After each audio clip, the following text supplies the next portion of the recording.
You were able, Aisha, to meet some of these girls. What did they tell you after this tremendous ordeal that they went through?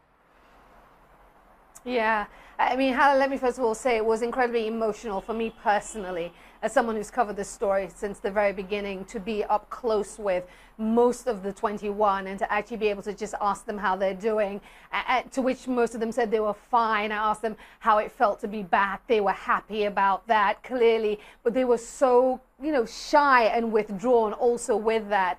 One thing, let me just say to you, Hala, before you even roll some of the sound from a brief conversation I had, the pictures do not do justice to how emaciated these girls are. I mean, as I held them just to kind of say welcome and it's good to have you back, they are literally just skin and bone. And I was really, you know, taken back by that.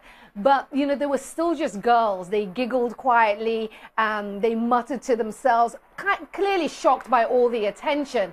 But the Nigerian government is trying to limit access to the media access, and they say it's because they need time to recover. I was able to speak to one of the girls as she was heading out, just to get a sense of what she thinks about her future. Take a listen.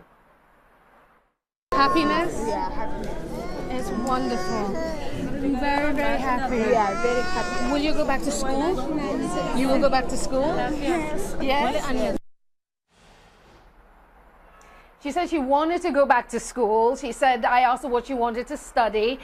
She said that she wanted to study sciences. She wasn't the only girl I spoke to among the group of 21 that I asked about the future and going back to school. And a number of them said, yes, indeed, they wanted to continue those studies that were interrupted by Boko Haram. You know, as they made their way to the waiting bus that the government had laid for them to go back to where they're being kept, you know, they were just so sweet, Hala. I mean, for everything that they'd been through, you know, they smiled broadly.